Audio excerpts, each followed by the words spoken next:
2011 Honda Accord 3.5 EXL.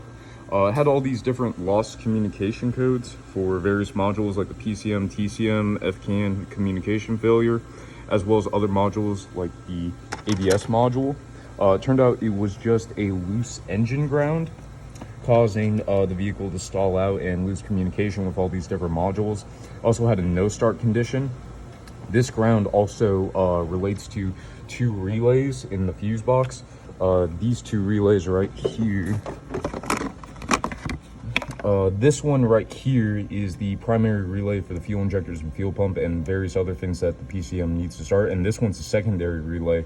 So these two relays can be a fix for this issue, as well as the PCM.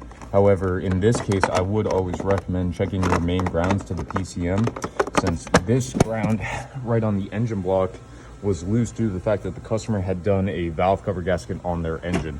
So I highly recommend checking your grounds before you start replacing relays and fuses and PCMs.